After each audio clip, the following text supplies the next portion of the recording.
नमस्कार मित्रों, मैं बोल रहा हूँ प्रेम सर की पाठशाला से। मेरा नाम डॉक्टर प्रेम कुमार शुक्ल है। आपको बताया था कि पढ़ना क्यों है, और वो कारण बहुत सारे बच्चे आज तक नहीं बता पाए। मैं आज उनको बताता हूँ कि पढ़ना क्यों है। अगर आपके मन में कोई सपना है, आपके माता पिता के मन में कोई सपना है, और उसको साकार करने का अगर आपने ध्यान लिया, तो वही कारण आपकी पढ़ाई का है।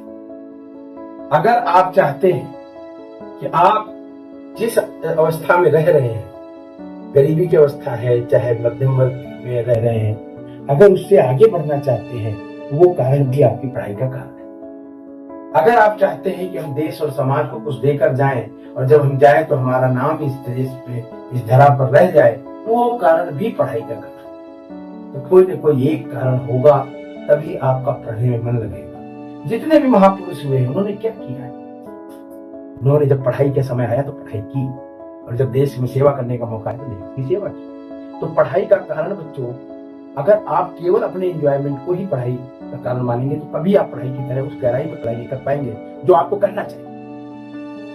मित्रों, कविता जी ने लिखा है कि करते करते अभ्यास के जड़मती होत सुजान, रसरियावत जात थे सिल पर पड़त निशान। तो सिल जैसी मजबूत चीज पे निशान पड़ जाते हैं। रस्सी कितनी कोमल होती है। तो जो बच्चे पढ़ने में मन लगाते हैं, मन को काबू करना, सनातन संस्कृति यही सिखाती है कि जिसका रहेगा मन काबू, वही आगे बढ़ेगा। तो मन चंचल होता है, स्वभाव से चंचल होता है, उसको काबू करने के लिए योग का एक साधन बताया गया है, प्राणायाम एक साधन बताया गया है, ध्यान एक साधन बताया गया है।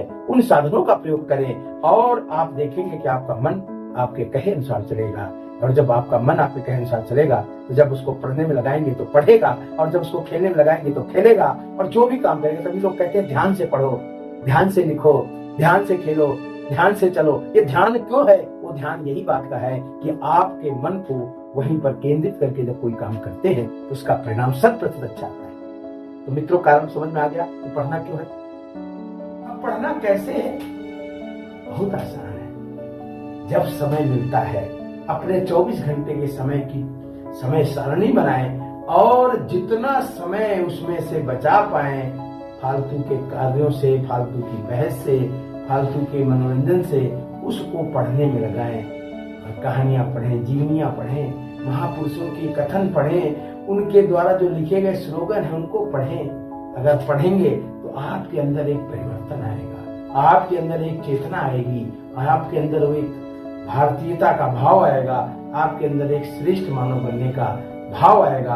और वो अगर भाव आ गया, तो स्नेही जी की पंक्तियां हैं कि जो भरा नहीं है भावों से, बहती जिसमें रसधार नहीं, वो हृदय नहीं है पत्थर है, जिसमें स्वदेश का प्यार नहीं।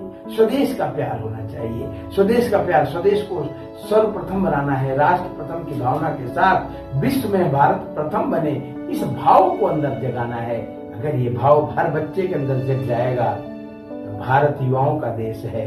पूरी दुनिया में सबसे ज्यादा युवा अगर किसी देश में है, तो उस भारत में है।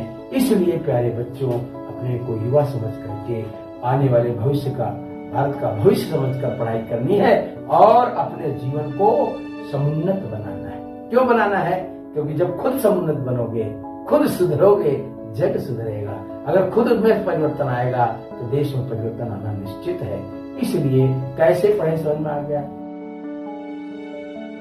कितना पढ़ें, ये भी बहुत आसान है। मैंने कहा था कि मैं बता दूंगा कितना पढ़ें। अगर कोई बच्चा स्वाध्याय में 3 से 4 घंटे स्वाध्याय करता है, तो वो 90% अंकों के साथ उत्तीर्ण होने की गारंटी पा सकता है। क्योंकि स्वाध्याय की पढ़ाई को ही पढ़ाई कही जाती है। ना तो स्कूल जाने की पढ़ाई को पढ़ाई माना जाता है, ना ट्यूशन पढ़ने की पढ़ाई को पढ़ाई माना जाता है। ना जो खुद से पढ़ें, क्या पढ़ना है और उसको सोच करके पढ़ें, और उसमें 3 से 4 घंटे अगर आप पढ़ते हैं, तो निश्चित है कि आप वास्तव में पढ़ाई कर रहे हैं। और जो स्वाध्याय करते हैं बच्चे, वही अच्छे नंबरों से पास होते हैं, और उन्हीं को पता है कि उनको क्या लक्ष्य प्राप्त करना है। तो लक्ष्य प्राप्त करने के लिए कितना पढ़े, 3 से 4 घंटे स्वाध्याय करें, बाकी की पढ़ाई सब वो अतिरिक्त है, पढ़ाई का साधन है, ये पढ़ाई है। और पढ़ाई जब 3 से 4 घंटे होती है तो बहुत फर्क पड़ जाता है। इसी के साथ मैं अपनी वाणी को विराम देता हूँ।